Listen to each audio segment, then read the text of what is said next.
Still on health matters, Health Ministry and World Health Organization officials in Juba are encouraging people across the country to remain on high alert to the threat of Ebola virus. Officials from the two institutions say they are doing more to prevent the virus from crossing into South Sudan. Winnie Chirino reports for VOA from Juba. Makur Matur Koryom, Undersecretary in the National Health Ministry, says the Ebola virus was 600 kilometers from the border of South Sudan a few months ago, but has since spread to an area 70 kilometers from the South Sudan border, and that has officials worried. While assuring South Sudanese there is no case of Ebola in the country so far, he says the Health Ministry has heightened its preparedness and response mechanisms to ensure a rapid response is in place and to protect people in case the deadly virus comes across the border. It is still safe to go around your business as usual, to travel in and out of the country as according to your plans. But of course, there's a need also to remain vigilant in case of any case of Ebola that may cross into the country.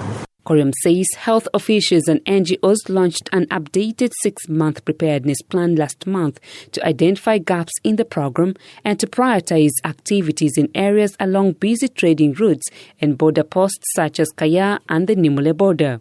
He says while preparedness activities were rolled out in South Sudan in January, funds for minimum basic packages at the state level are still lacking. Koryom says that may increase the vulnerability to contain a cross-border spread to South Sudan from neighboring countries. He says after an Ebola case was confirmed 40 miles from the South Sudan border, the government sent a South Sudan National Ebola Task Force to Kaya near the border with Uganda to step up prevention activities. On the 3rd of July, that was Wednesday, a team from Juba arrived in EA and is still on the ground at the moment in Kaya to strengthen and heighten the activities leading up to the improved preparedness and prevention of infection, and also ensure that measures are in place to control any possible outbreak of the disease in the country in those high-state states. Dr. Agatha Guracha, the officer in charge at the World Health Organization in South Sudan, confirms no Ebola case has been reported in the country. He says the WHO is working with the Health Ministry and has vaccinated 700 frontline health workers to prevent them from contracting the virus and is screening people entering South Sudan at border crossings.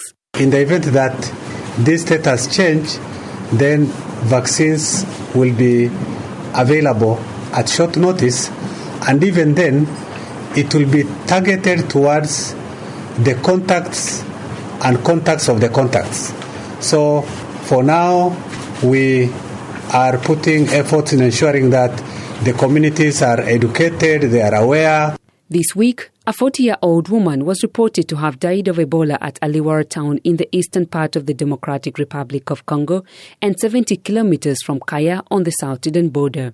Congolese health officials say the woman traveled 500 kilometers from Beni in Congo's North Kivu province. For VOA News, I am Winnie Chirino in Juba.